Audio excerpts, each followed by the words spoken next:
there's a couple deals that come across your way that you're like, dude, I gotta act, you just got to do it.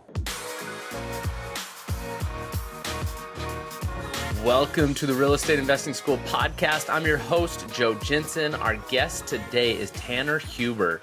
Now, Tanner is 30 years old. He's been working in the solar industry for over a decade. He's currently the director of sales at V3 Electric. Along the way of his sales career, he built a real estate portfolio. He's got over 36 units now and cash flows around $200,000 a year typically, which is a lot of people's dreams. So welcome to the show, Tanner. What's up, Joe? Dude, it's good to come back and be with you again. I ran real estate investing school with you guys quite a few years ago, but yeah, good to connect. Yeah, I was excited to have you on the show. When I saw your name, I was like, that's great. Because we worked together a little bit with your team and with you. And I think we might have even had you on the show back in the day. So I'm excited to see where you're at now with it all. But yeah, man, you've done quite a bit. And it's kind of always been a side hustle, I guess, for you as you've been doing the sales career. How much of a focus has real estate really been throughout, the last decade or so, or when you first started getting into it in the last, I guess, 7 years, really? Yeah, it's definitely changed as my career's changed. Unfortunately, in the last few years, it's kind of taken more of a backseat. Early on in my career, I genuinely thought, man, I really want to go into real estate. I think that was going to be my primary. So I kept putting more and more time into it. But I think the better that you get at it, the more that you do it, you can do it a little more passively, and it takes less and less time, and I've actually kind of understood the importance of having a really good team the more that I've gotten into it. So having the person that's helping me find the deals and remodel the deals and manage them and everything like that, it's just made it a lot easier. But yeah, dude, it's been a blast. I love it. It's a big passion of mine. I actually teach all my guys, that they need to get into real estate. It's just such a good investment. So yeah, that's cool that you helped, and you've helped quite a few people get into real estate, right? Like actually get their first deals and stuff like that. Maybe speak to that a little bit. Yeah, totally. Yeah, my real estate agent in Utah, man, she loves me. We're close just because I refer a ton of people. Dude, probably literally there was a year where it was probably 40 or 50 properties like referred to her to go buy. Wow. Because I'm not referring like, just a primary residence, some couple buying their first house. Like I'm referring my buddies who are doing really well. We're buying 4 or 5 properties, sometimes in a year, Mm-hmm. So yeah, no, that's been my big thing, is just helping my new reps get into real estate. Because that first one's the hardest, when you're 22, 23 and you make some money and you don't know what to do, you get a little gun shy. Buying real estate seems a little daunting. It's like it's something that you really don't understand. So I help them walk through the beginning stages, connect them with my team who understands, especially like 1099 and get people qualified and things like that. Because once you do your first one, then you get the confidence that you can go and take down a bunch more, So. Yeah, it's interesting because for a lot of people, especially starting out, a real estate purchase is the most expensive purchase they'll ever make. Some people in their whole lifetime, right? But, especially for, younger, 20-something-year-olds, that's the most expensive thing they've ever bought in their life. And it can feel very daunting and almost irresponsible. It's funny how you get these parents who don't understand it, or family, or mentors being like, "Oh, you don't want to buy a house till like that's a big deal. That's a big deal." And it almost seems irresponsible to buy a house that young. Like, what are you doing? And it's like it's actually the opposite if you understand anything about it. Totally. Well, especially nowadays, like what people are spending their money on. It's like cars are so expensive. Sometimes even a vacation can just be like such a big cost relative to the cost of a home, right? Especially if you're doing like partial down, when you're doing like 3 to 5%, I'm like, dude, that car you just bought, you could have bought a rental property that'll provide for you and your family and your kids like one day. Now that was irresponsible, like not buying real estate for me is pretty irresponsible. I got to talk to my guys that are making money, and I'm like, dude, if you're making over a certain amount, like no questions asked, you should be buying real estate, quickly. 100%. It's so interesting. I just had a friend that they're in their 30s and they're finally buying their first home, and they're so nervous. Like, but what if they feel like they're getting locked down? Like this is some sort of big commitment. And I always say, I'm like, you just gotta think of it as like it's one of 100. Like, Yeah. this isn't a marriage. You're not tied to one deal. You can go buy 99 more. Like, you Oh, don't have to live in it forever, even if you live in it for the first year or 2 or 6 months or whatever. Like, there's really no strict commitment to these things, but people feel like it's such a heavy tie down. But what if I move? It's like, then sell it or get a property yeah. manager or whatever. Like, I don't know. Go, There's 1,000 options. yeah, go get another one, man. Yeah, I know. I literally just moved to Southern California like last week. And yeah, I just Oh, turned my congrats. old home into an Airbnb. It's like, it's great. And I actually get to go up and use it whenever I want. I have to go up there every single month for work, and I get to rent it back to my own business, and it works out great. And a lot of people, it's funny, even people I look up to, like lawyers, doctors, and things like that, they talk to me sometimes because they just haven't done real estate, and I, have a little bit of experience in it, and they don't get Mhm. why I do it sometimes. Like, for example, in this market right now, they're like, but dude, like, you're only making $250 a month. Like, why? And I'm like, Yeah. dude, there's so many other avenues to make money, right? There's so many different returns that you can get in real estate where people don't put it all together. Like when you just look at one, you're like, yeah, it's not the best investment if you only take one rate of return. Like, let's just say just cash flow. Like, I'm just focused on cash flow. But man, Mhm. when these people and when the people that I talk to start to understand, like the handful of different ways that you can make money, I'm like, dude, it's juicy. Real estate's great. And actually, I almost fell out of love with real estate like a few years ago, right as interest rates kind of peaked back up. Like, I got into real estate, dude, when interest rates, well, they started at 4 or 5 and then they came down, and everybody was doing great. I was killing it. I was like making more Yeah. money buying a home and selling it the next year than I did at my job. Yeah. And I was like, dude, this is ridiculous. Like, why aren't they doing more of this? And then when interest rates climbed up, I was like, dude, maybe I don't like real estate as much as I thought. And I started hanging on more cash and more in the stock market and stuff. But then I really put together a spreadsheet of just my properties and all of the potential revenue streams, right? Appreciation and tax benefits and principal pay down and cash flow and all that. And I started totaling it together. And as I looked at it, per property, but then cumulatively over my whole portfolio, I was like, dude, what was I doing? Why did I kind of step back for 18 months? Like, it's too good. And so I've just been, yeah, ever since, just full real estate, man. It's great. Dude, I love that you mentioned that because that happened to me too. I didn't know anything about real estate. I hadn't taken courses or classes or understood anything that you just mentioned about appreciation and depreciation and all these different aspects. I just knew real estate's good. I started dabbling in it, and then I hit a point where I was making, decent money in my sales career, and I had that same thing. And you mentioned like, you're making $200 on this property. Like, who cares?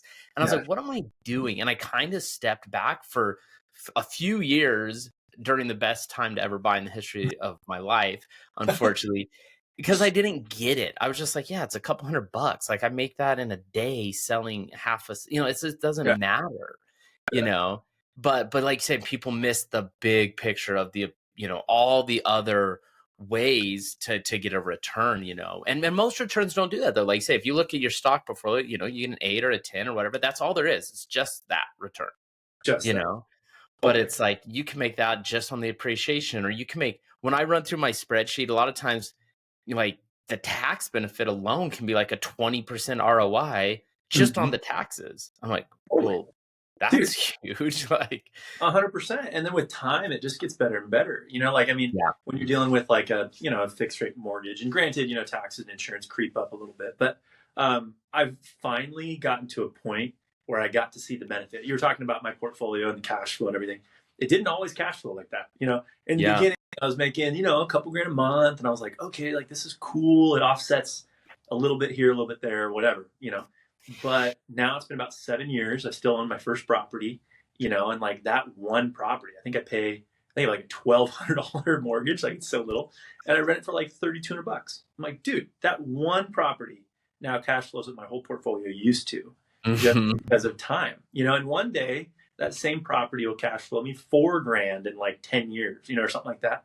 yeah, Um, it's just a matter of time. You just got to hang on to them, and it gets so much better. And then it starts spreading. Like, I guess the biggest thing is like when I look at my spreadsheets, I just look at everything from a real conservative perspective, and I just assume like inflation across the board. I'm like, look at like a 3 or 4% rental increase, a 3 or 4% appreciation, and even just with the real conservative kind of, hey, 3%, like things get really good eventually. It's just a matter of hanging on to it. So Yeah, well, it's funny because we talk about like, oh man, if you'd bought back in 2012, like, oh my gosh, you would have killed it, And then it was like 2016, 2018, And I remember in 2021 is when I really went hard. And people are like, what are you doing, dude? Like, wrong time.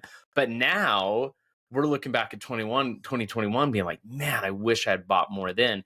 And so anybody listening now, it's like, I believe it'll be the same thing. You're going to look back and you might not say, ooh, 2025 was the best year ever, but you'll easily be able to go, man, if I had bought more property in 2025, let's say it's 2030, 2035. Like if I'd bought property back then, even just base hits, nothing sexy, nothing cool. If I had bought 5 or 10 homes in 2025, holy smokes, it would have changed my life, totally. Yeah, you're And always going to do that. You're always going to do that just because, I mean, yeah, everything's going up. And it's funny, in my job, so I do solar, right? And in solar, and a lot of what we do in our contracts, it goes up a little bit, like 2-3% a year. And a lot of my customers, they don't get it. They're like, but dude, you're saying my electric bill when I sign up with you is going to go up by 2% a year? I'm like, yeah, that's sweet, And people just like can't understand compounding or like, things that increase. I'm like, dude, what were you paying for gas like 20 years ago, man? He's like, you're right, And so it's like the same for us. Like, we can't imagine that a $400,000 starter property today will be worth like $1 million in like 20 years, but it fully will. Like my kid's first house will probably be somewhere close to $1 million, 800 grand, 900 grand. It's just going to happen. Yeah. And it's so interesting. I want to backtrack a little bit. You talked about, which is really cool. You help a lot of your reps and new people get into real estate. You teach them kind of those basics, about appreciation and depreciation, tax benefits, and let them see the holistic view of the full ROI. It's kind of like, so they see that. But you said one thing is you kind of get them with your team. Now, I want you to go into what you mean by your team. Like, are you running a real estate business that people have like, or do you just have like, explain what you mean by team and how that helps your reps plug them in with your team.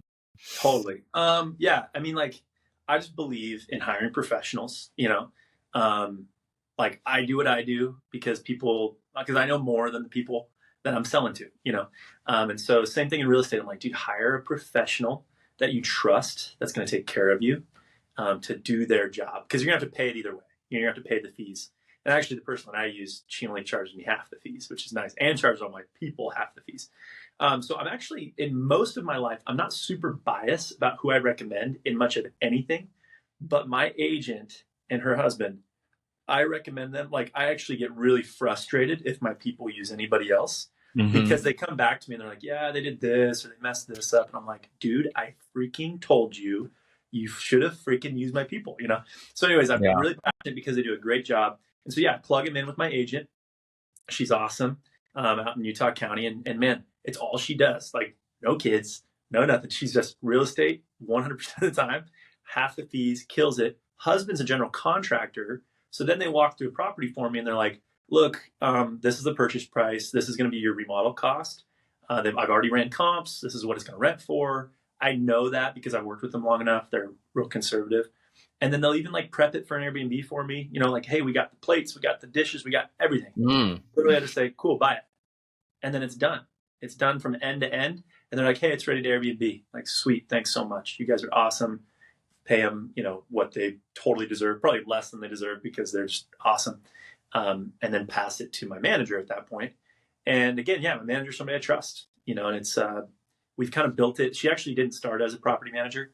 I kind of got her into it, but it's nice because I've been able to set expectations with her and build how I want it done. Hey, I want my spreadsheet. I want my report monthly to look like this. Hey, I want you to come to me for certain expenses over this much. Anything under this, just handle it. You know what I'm saying? So I've built out this team where I just get texts every week. Hey, what about this property? What about this property? I'm just like, no. And I don't buy anything, man, unless I'm like, holy crap, I have to have this house. Like, oh gosh, because I think like it happens because, every year, dude, I'll find like 4 or 5 properties. Holy crap, I have to have that. And 3 of them, I don't move fast enough, but 1 or 2 of them, I'm on it. I get them, I lock them up, and I'm like, dude, sweet. I feel great about them. Because the 1 or 2 properties I've ever bought that I'm like, I don't know, I probably shouldn't do this one, but I'll do it anyways. I I regret it still. That's interesting. The funny thing that you mentioned with the team is everybody you mentioned, you mentioned you got your real estate agent, you got your property manager, and then even if, you probably have like a good lender that you go to that has everything on, knows your books and everything. All these people, they work for free virtually. I say free, meaning you're not writing checks to these people. You're not like, hey, here's money up front, go do this work. All of them are paid based off of performance commission. If you buy the house, if they write the loan, if the tenant pays rent, that's when the property manager, the agent, like it's all paid for by the asset, which is so cool. So for someone starting out, it's like, oh, I don't have a ton of capital to like pay for a big team. It's like, no. The team works for you for free because the asset covers it as you build these portfolio, which is super cool because you don't have to be forking out any money up front. Yeah. I mean, if you think about it, all of your costs on the investment are variable. They're all variable costs that, are only incurred when a great thing happens. You're like, great. Like I only pay when, and I don't actually even pay. You're right. Like when you're on the buying end, you really don't feel like you're paying for much of any of it. Maybe the origination fee on like a loan and things like that, but you're in the driver's seat. Totally. Yeah, which is super cool, for people trying to put a team together. But I think having a team, especially when you have like you've curated it to how you invest personally, so they know you and they know your stuff.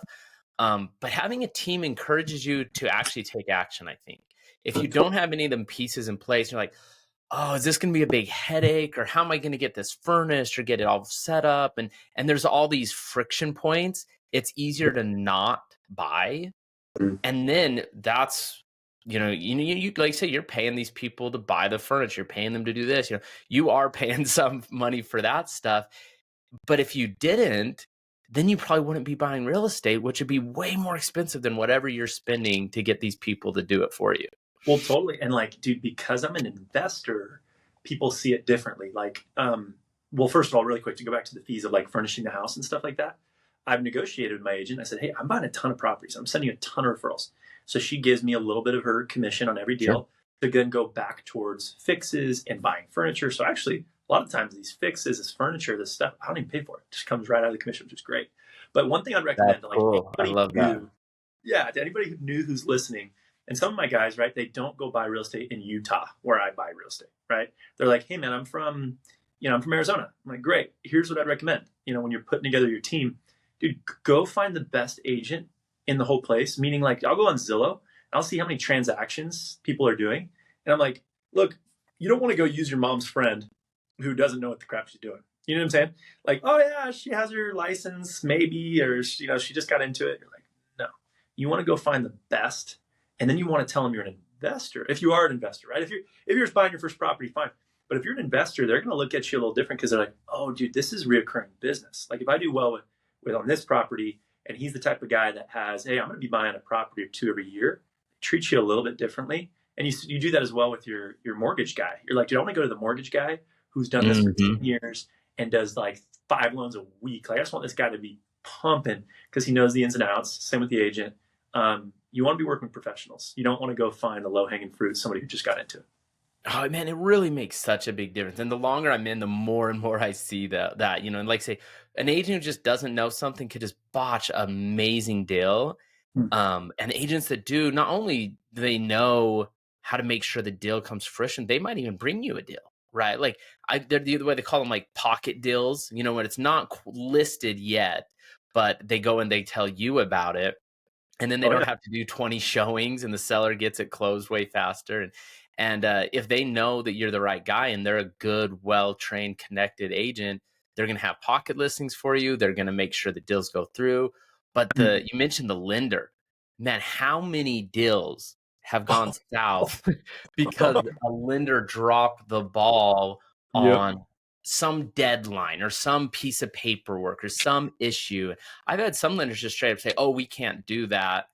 And I would have just dropped the deal altogether. And then I talked to another lender like, oh, we can make that work. I was like, yeah, I've totally gained appreciation for my lender.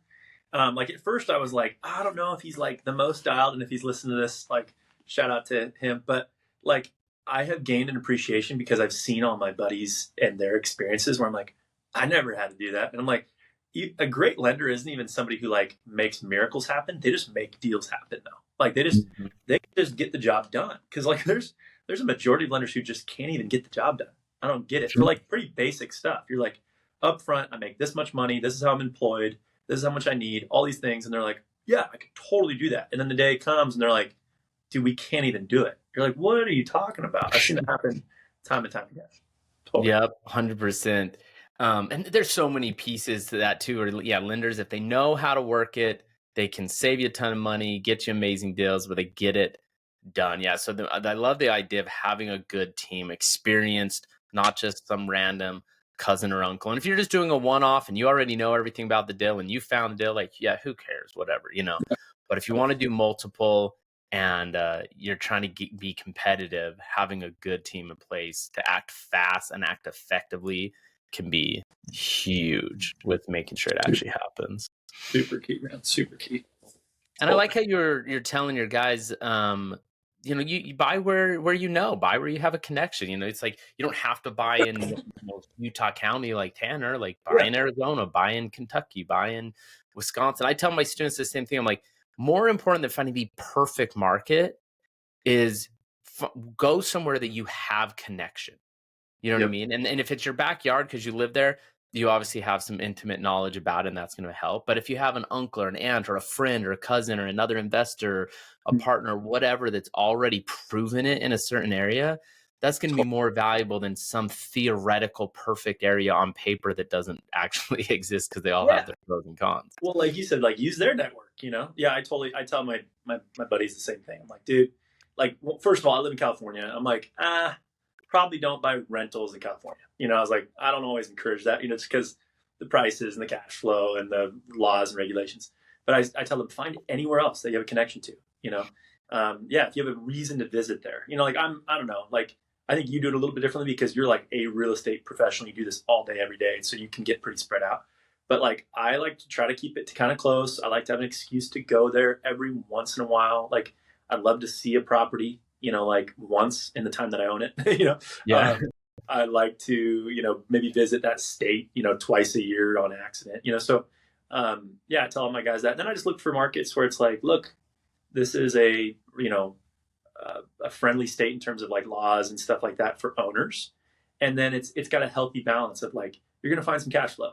You know, I like Utah specifically just because it's like got a little bit of both, right? It's a little overpriced, but you know, you've got good appreciation, really strong economy, but I'm still finding cash flow. Then there's states again like California where it's like, that's tough. You can not have a great deal here pretty quick, you know. But then there's all other states, you know, it's like, do you want to go to Alabama? Do you want to just get cash flow and not have it be worth much, you know, down the road? Who knows? You know, so that's my preference is kind of finding a good mix. It also depends on like your current stream of income. You know, if you're like heavy cash flow, then go heavy cash flow markets. If you're like, dude, I make good money in my current line of business, I'm not like 100% prioritizing all cash flow. Like, great, then go find a good mix somewhere where you're covered on cash flow, but you're gonna find good appreciation because ultimately, you know, in my line of business, like, yeah, I make okay money. I want to do this for an investment, so down the road, it's, you know, flourished into something really big. So I'm more focused on appreciation, I'd say, in my case. But yeah, and I say the same thing. I'll tell people all the time, like if you have an active income that you know you're going to have for the next 5-10 years, you're not walking away. You're not trying to quit your job in 6 months because you hate it. You know, it's like you really need to give a lot of weight to appreciation because that's where the true wealth is grown. Is you look back over 5, 10, 15 years and you're like, holy smokes, you know that. And if you're just buying those cheap little cash flow things, you know. And again, if they're bringing in 200 here, 1,000 here, but you have great active incomes, like it won't even change your lifestyle, and they're not going to be worth millions ever. So it's like, what's the point, you know? And I don't know if everybody's situation's different, you know. For me, I was quitting my job so I didn't have to work, so I could raise my kids, and so it's like I did focus on just cash flowing stuff that wouldn't appreciate. Now that I'm like kind of on the other side of that, I'm starting to buy more of the stuff that'll appreciate and go up in value, even if it's not a great return today, you know? Totally. Well, I don't know if this is the right way to take it, but my strategy has always been, appreciation first. And so, like, for example, these properties that I've owned for a while that cash flow really well, I'm actually they got great interest rates, so I probably won't sell them. But my properties that cash flow well, but that I have a lot of equity in, I'm Hmm. all about rolling those up. Like I'm just like, okay, every 5 to 7 years, I take the property, even though it's cash flowing well, I'm gonna go roll it in something bigger because now, let's say I put 100 grand down on this, $400,000 property. Well, now if it's worth like 650, it's like crap.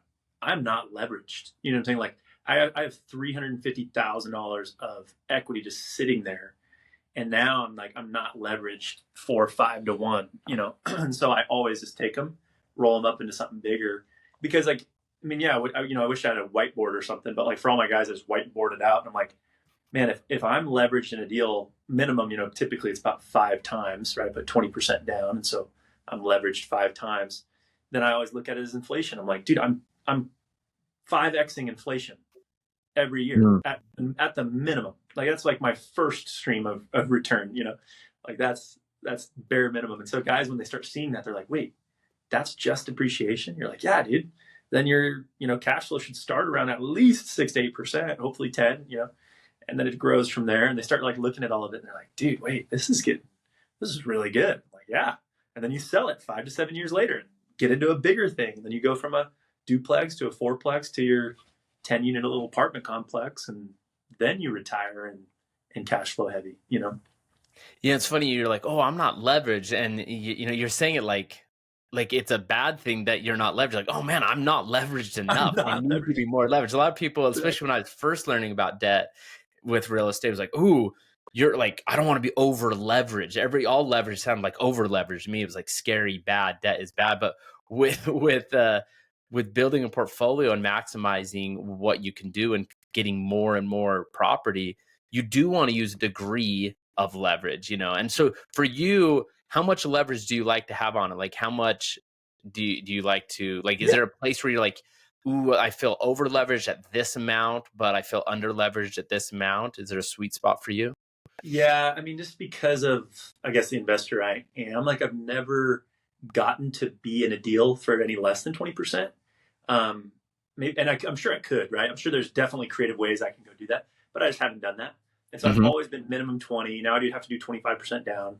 And so, like, that's kind of for me, my minimum. Like, I don't want to It's go into, healthy. yeah, I'd be like, 10% for too long, right? I think it's fine to buy your first couple properties, especially if cash flow's there. Totally fine. But so when I start looking at deals, when I get to like 50%, like I have 50% equity in this thing, I'm like, oh my gosh, like this is not enough. Like for every 3 or 4% this thing's going up, I'm only doubling it. And so I like to try to get back to a 20% or a 1 to 5 ratio. If I can maintain that, great. I don't, because I'm not selling my properties all the time. But if I could like comfortably be at a 1 to 5 type of leverage, that would be, ideal for me. Where I know some people put in 3 to 5% down, which is sweet. Again, if it can just cash flow, like just cash flow a little bit, even if it's like a couple $100, you're pretty safe. Yeah. Well, and it's what I call lazy money, right? When I look at a property and an asset, I've got 50% debt, 50% equity. I'm like, there's a lot of lazy money just sitting there, Yeah. not bringing me more assets and more tax benefits and more appreciation. Regardless, even if the cash flow is the same or even a little less, but I own two or three more properties, all the other ways of making money with real estate would totally outweigh it. So you Totally. don't want that lazy money just sitting there. Yeah, the Um, only hard part right now is, man, I've just got these darn loans from back in the day at like 3%. And I'm like, oh, so it's definitely forcing me to like sit on it a little bit longer. I'm like, yep. okay, like when is it going to make sense? When does it make sense to sell this thing at 3%? And maybe it won't, maybe it won't. I got to go like just do like a HELOC or something like that. Just get a little more Yeah. creative. Because I don't want to give that up. Who knows when that's coming back, if it ever will. Yeah, 100%. Yeah. And I always tell people like we never sell assets for money. We only trade them for better assets. Right. And so if you run the numbers and it works, then do it. But if you run the numbers, even if you have a ton of equity and it's sitting there, if the numbers don't work because you're losing your interest rate or you just can't find a good deal or whatever, then you're just gonna have to sit on it and have the lazy money, even though it's annoying. It's like you can't just trade it for a bad deal, you know what I mean? Or just trade it for money because there's equity in it. Like, no. Like only Totally. go find a deal that makes more sense and then do it. Yeah, dude. It's definitely about searching, man. That's one thing. If I learned anything from like your guys' real estate investing school, it's like it's active. It's definitely real estate investing is active. You need to actively be searching. If it was that easy, if deals were just laying around left and right, everybody would be killing it, but you got to be out there. You got to be creative. You got to understand it. You got to get educated, and the more educated you are, the more creative you can be, then the better deals you can find. Yeah, absolutely. So you talked about finding a couple deals a year where you're like, oh, I have to have that deal. And you talked about cash flowing in Utah. Now you have not necessarily super unique, but you're not just renting to families all the time. You've actually been doing some student housing to help really hit those cash flow numbers. Is that right? Totally. Yep. Student housing. And then also a lot of remodeling, typically in my properties. So like I'll find a C property and upgrade it to a B or an A. I'm Mm. typically like buying, bad properties, making them great in like a middle area. So I already always own the nicest property on the block, but it was like the worst. And then another thing too is, yeah, I get creative sometimes. Like for example, I just bought a duplex. It's an 8-bedroom duplex, and everything around it though was listed with 10 bedrooms. I was like, interesting. Same square footage, everything's got 10 bedrooms, but I bought this at a discount because it was listed at 8. So I went to the city, asked, hey, is that legal? They're like, yeah, you got to do a couple things in the paperwork, yada yada. Do you got enough parking? I'm like, yeah, I own the one next door too. That's also 8. And they're like, oh, great. So I'm like, sweet. Changed both of them. So now these 2 duplexes that were 8 bedrooms, and I can get 10 bedrooms.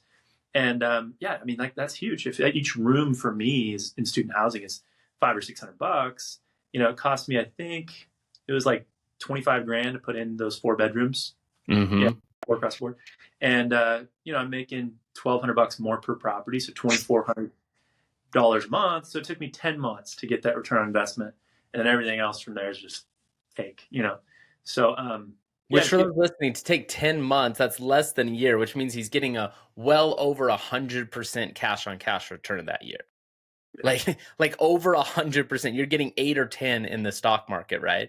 But by him being creative with these properties, you get over 100% cash on cash return just on the cash flow, let alone that the properties are worth more now because you could probably sell them for more because now they're 10 units instead of 8. Like just on the cash flow, over 100% cash on cash return that first year. Like that's awesome. Because then you look at, right, like if you're looking at a cap rate. So if you're looking at like, oh, I'm going to buy this thing based off what I can rent it for, so now if I'm like reselling it to an investor, it's like, no, my rents are like $1,200 more. They're like, oh, well, instead of 700 grand, that thing's worth 800 grand. I'm like, dude, per building, I think I got like close to 100 grand in equity off of like a $13,000 investment per building, So no, it worked out really, really well. And, another big deal that I did back in the day, it was like a 6-unit little apartment complex. That was my first multifamily.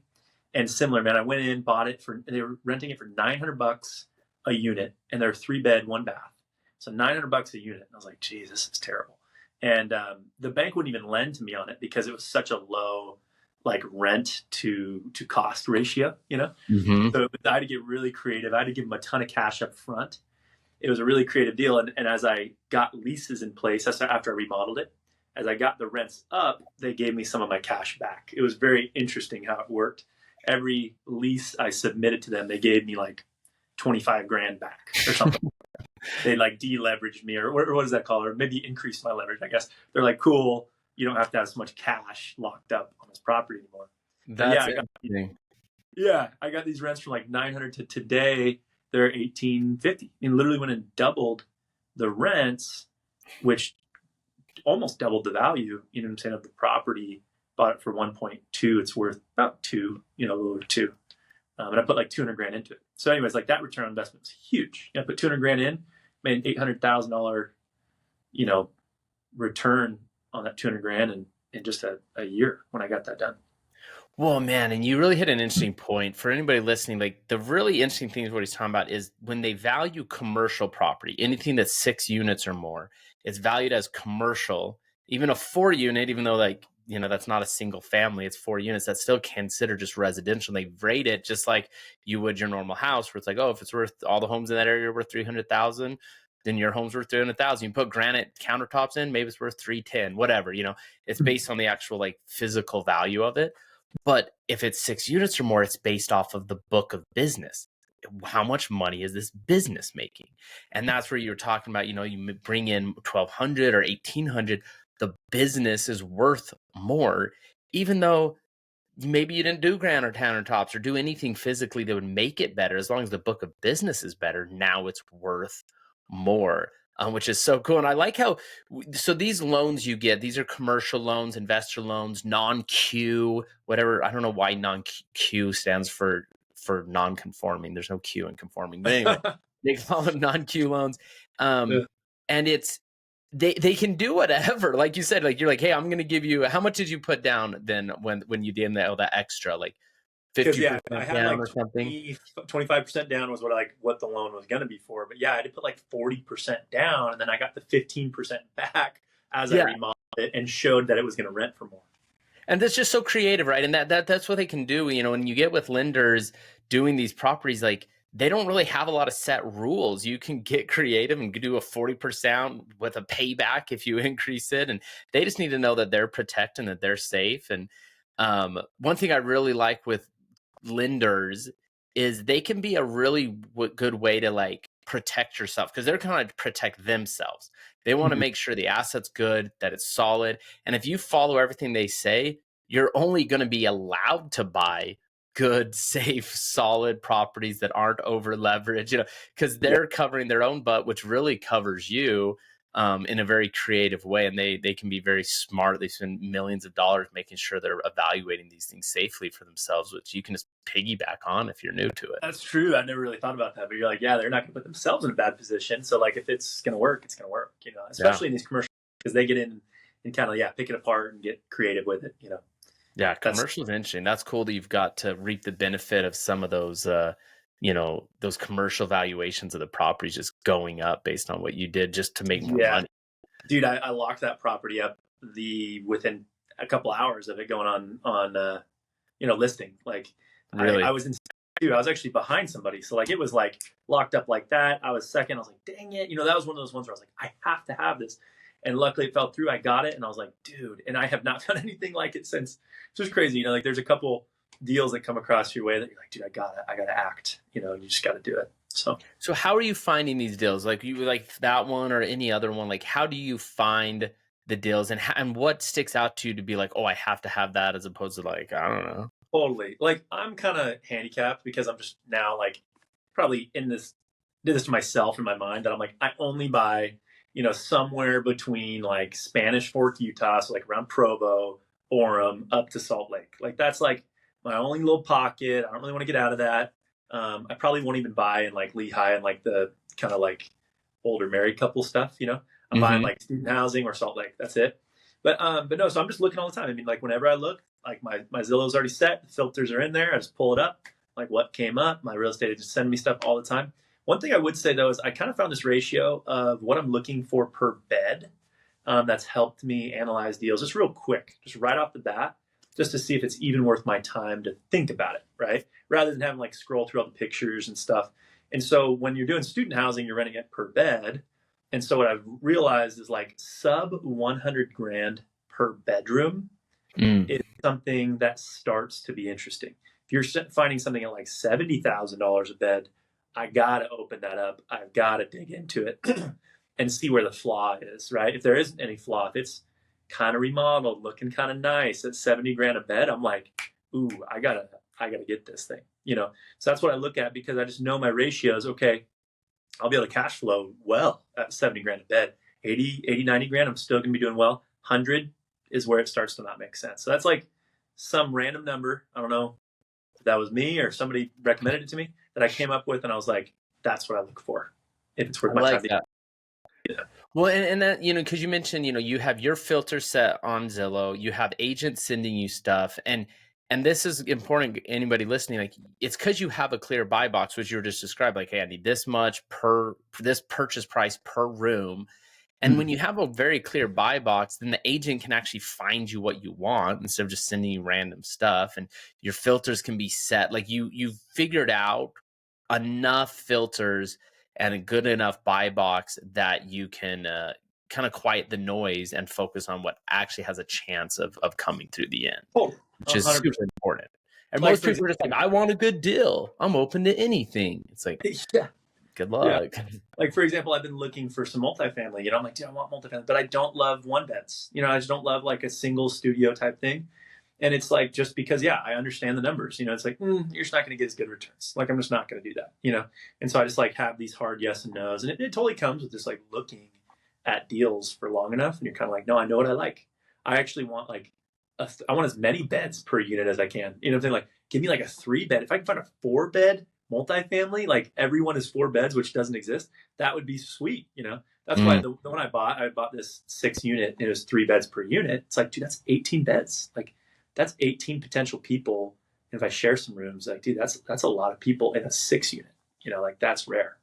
Well, it's interesting. More and more, you call it student housing, but I bet you have a lot of people living in these homes that aren't even students. They're graduated, they're working professionals, they're just single adults that, Yeah. they're not just young kids in, freshmen in college anymore. More and more, that's becoming just a popular thing to do is people don't buy houses. They don't want to buy houses. They don't want the responsibility of a house. And they're working professionals. I just got this house under contract yesterday, and I'm buying it a subject to, and is this traveling nurse lady that she bought this house while she was living in that state, moved out of the state, and she's just like, I don't want to deal with it. And she's like, I just want to rent for the rest of my life. Like, I don't want to mess with owning. And so I'm just buying it, for like nothing. I'm basically just taking over her loan, giving her a couple grand for Yeah. it, because she just don't want to deal with it. And there's that sentiment nowadays where people are just like, I just want to rent. And so you get these adults, professionals that'll just rent a room, Yeah. and the pad splits and rent by room. These becoming very, very popular as it's cheaper, it's low maintenance, it's non-headache for the tenant, but it really can make things actually cash flow positive for the investor, which is awesome. Yeah. No, I can relate to that, man. I'm living in Southern California right now, and every ratio, every house I looked at, I was like looking on Zillow, and I'm like, so I can rent this for 5 or 6 grand, and if I bought it, it'd be like 12 to 15 grand a month. I'm like, no, thanks. I'm like, in what world does this make sense? I'm like, I'm good. I tried to run all the numbers. I want to buy, and I was like, nah, I'm gonna hold off. Like, there's got to be some correction or something. I don't know. Something's gonna happen, or I'm just not gonna buy. Whatever works. Yeah, well, especially in California, there's so much appreciation, but you get these people who've owned it for years and their mortgage is 3,000, and you're paying 5,000. They're like stoked on it. You know what I mean? And yeah, that's an interesting market where it's just, so you're renting right now. Yeah, totally. Which is funny to you because you're like an investor, a buyer, you understand all the sides. You're like, how am I renting? But yeah. You're not going to pay totally double to buy. Yeah, it totally makes sense. Like, I have a 1,400 little square foot rental, but it's like $1.6 million. And my mortgage would be, like, if I put 20% down, it'd be like 15 grand, and I was like, even if I put like half of it down, like, it was still like $9,000, $10,000. I was like, no, I'm good. I'm okay. Yeah, which is interesting because I always tell people buy, don't rent. But yeah, when you're in that situation, if you're paying, I'll tell people, if you're paying an extra 500, an extra 1,000, if you count the appreciation, even if you're losing money on the cash flow, but when you count the taxes and the appreciation, it's worth paying $1,000 more to own than to rent, I think. And obviously those numbers are, can sway a little bit. But when you're talking double, 2,000, 3,000, 4,000, 5,000, 6,000 more to rent or to buy than to rent, it's go buy something else and just rent at that point. That is exactly what I thought. Yeah, when it was getting close, that's why I was like, how much do I have to put down to make it close? And then I started looking at how much I was putting down. I'm like, but should I put all of this down? I was like, I don't think so. I was like, Jesus. No. Yeah. That's awesome, Matt. Well, I want to roll into some of our final 4 questions before we head out here and let you get going.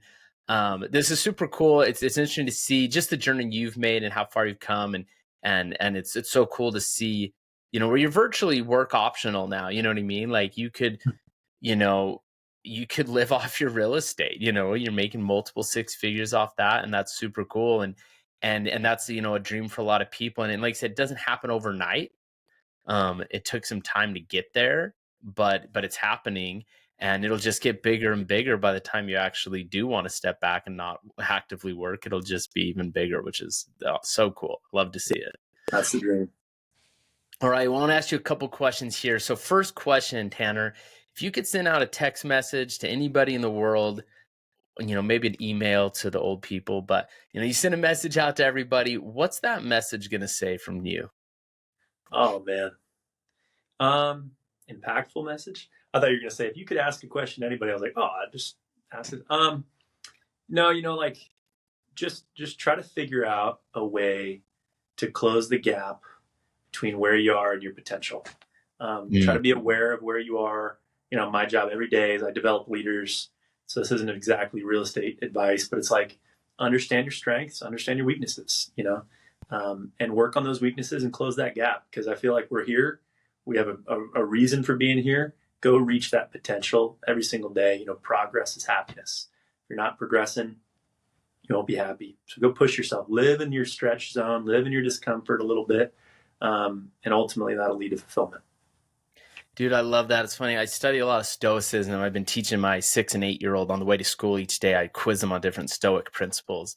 And one of the principles we were talking about today is to review yourself honestly and regularly. Like really look at where you're at. It's what you're talking about. Where are you at? Where do you want to be?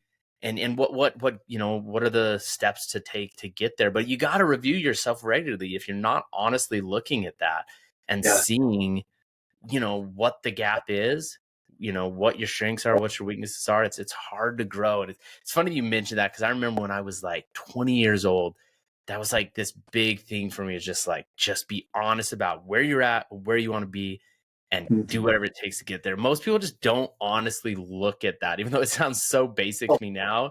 At the time, it like lit me on fire. Totally. Well, and I'm reading this book right now, and he just talks about how it's really simple, but it's not easy, right? It's actually really simple. Like, I can tell you exactly what I know I need to do. It's really simple, but it's not easy.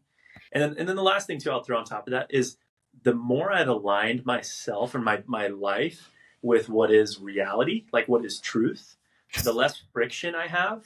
And then like the more happier I am. Like, for example, actually, when I was younger, I was like, I want to work to retire. Like, I want to retire as fast as I can. And the reality is, there's not a lot of 30-year-olds who are retired. There's not a lot of 40-year-olds who are retired. So if the reality is slim, if I'm trying to shoot for this 1% thing and like I'm sold on it in my mind, I'm ultimately preparing myself for like disappointment.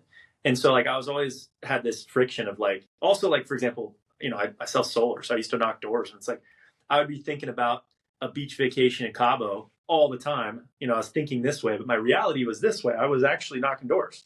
And so it's like, why am I thinking about this all the time when I'm actually doing this? I'm just frustrated, And so the more I really could align my reality with, or my thoughts with reality, the better I was doing, and the happier I was. Actually, I'd wake up in the morning and say, I can't wait to go knock on a door, or I can't wait to go do a real estate podcast, because that's my reality. Not like, oh, I can't wait for one day when I'm sitting drinking a margarita.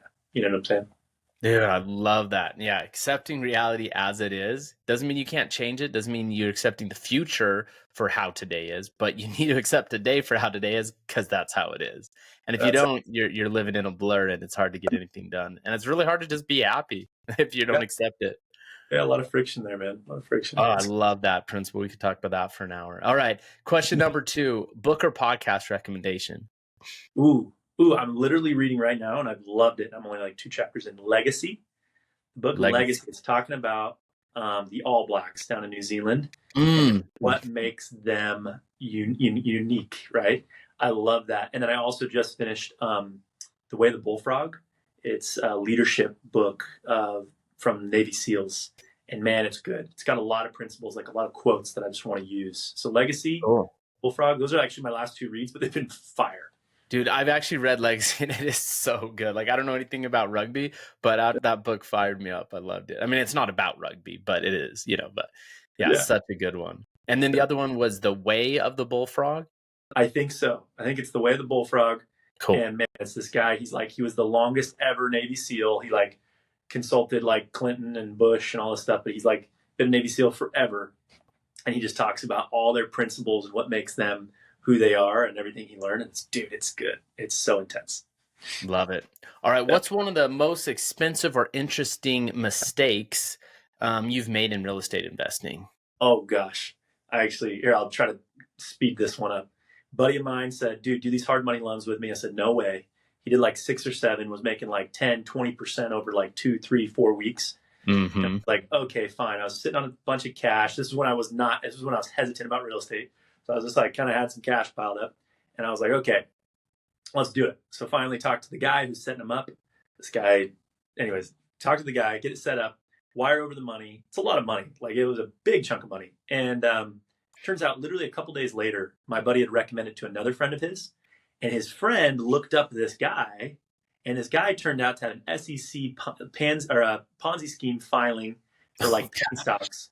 This guy who I just wired over like half my nest egg to. And I was like, oh my gosh. And so my buddy pulls me into an office and says, hey, dude, I'm sorry, but I think we're part of a Ponzi scheme. I'm like, are you freaking kidding me, dude? You've done 6 or 7 with this guy. I thought I trusted you, man. So it turns out it wasn't a Ponzi scheme. So fast forward, like I was supposed to have 90 days. I get a couple payments like of like interest when they're late.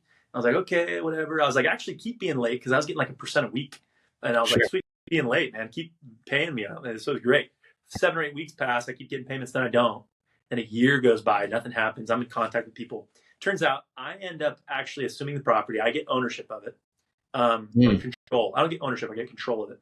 And it turns out there's 5 liens on this property, Joe. I'm number 2. The guy in first position, so it's only worth like 1.4 million. Guy in first position put in like 1.2. I put in like 250. Then there's a guy put in like 70, 50, and another 50 behind me.